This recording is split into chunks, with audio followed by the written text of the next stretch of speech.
안녕하십니까. 예수님의 사랑 이야기, 오늘은 하나님은 어떤 분이신가에 대하여 말씀드리겠습니다. 하나님은 스스로 계시는 분이십니다. 그래서 하나님이 되시는 겁니다. 세상에는 수많은 신들이 있습니다. 그것들은 모두 사람들이 마음에 좋은 대로 조각해서 만들어 놓은 것들이고, 또 자기 상상력을 동원해서 만들어 놓은 신화들일 뿐입니다. 그것들은 존재도 없고 가치도 없고 생명이 없는 가짜 신들인 것입니다. 옛날이나 현대나 사람들은 참 하나님이 어떤 분이신지 그 모습을 보기를 원합니다. 하지만 유감스럽게도 그렇게 할 수 있는 하나님이 아니십니다. 하나님께서는 스스로 계시는 분이시며 무소부재하십니다. 시공간을 초월하여 어디든지 계십니다. 그리고 하나님께서는 너무 크셔서 사람들의 육안으로 볼 수가 없습니다. 얼마나 크신가 하면 우주보다도 더 크십니다. 하나님은 또한 영이시기 때문에 볼 수가 없습니다. 그 어떤 과학의 능력을 동원해도 하나님을 육안으로는 볼 수가 없습니다. 그래서 보여드릴 수가 없습니다.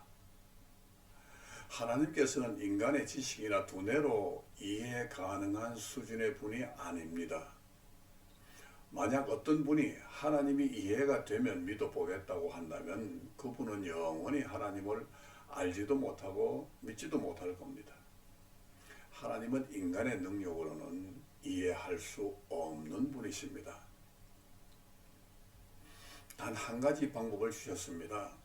하나님을 간절하게 알고자 하는 사람에게는 반드시 알 수 있도록 하나님께서 알려주십니다. 그것이 바로 하나님의 말씀인 성경을 먼저 읽고 듣는 데서부터 시작됩니다. 하나님을 아는 지식은 학문이 아니라 믿음입니다. 믿음이 없이는 하나님을 알 수가 없습니다. 성경은 하나님을 아는 것이 지식의 기준이고 근본이라고 말합니다. 즉 하나님을 모르는 사람은 자신이 누구인지도 모르는 어리석은 사람이라고 말씀합니다. 자신이 또한 어디서 왔는지, 또한 어디로 가는 건지 알지 못하는 사람이라고 말합니다. 처음 사람 아담의 범죄로 인하여 모든 인간은 하나님을 만날 수 있는 자격을 상실했습니다.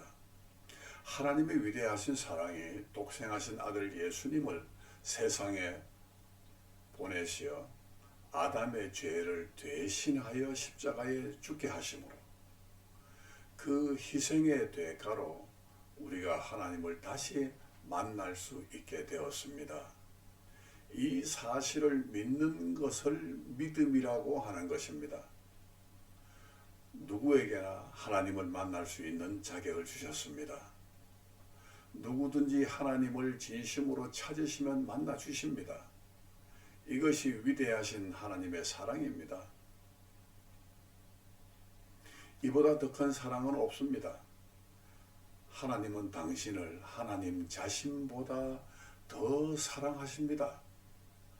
당신도 하나님을 사랑하시는 자녀가 되시기를 축복합니다. 오늘 예수님의 사랑의 이야기를 여기서 마칩니다.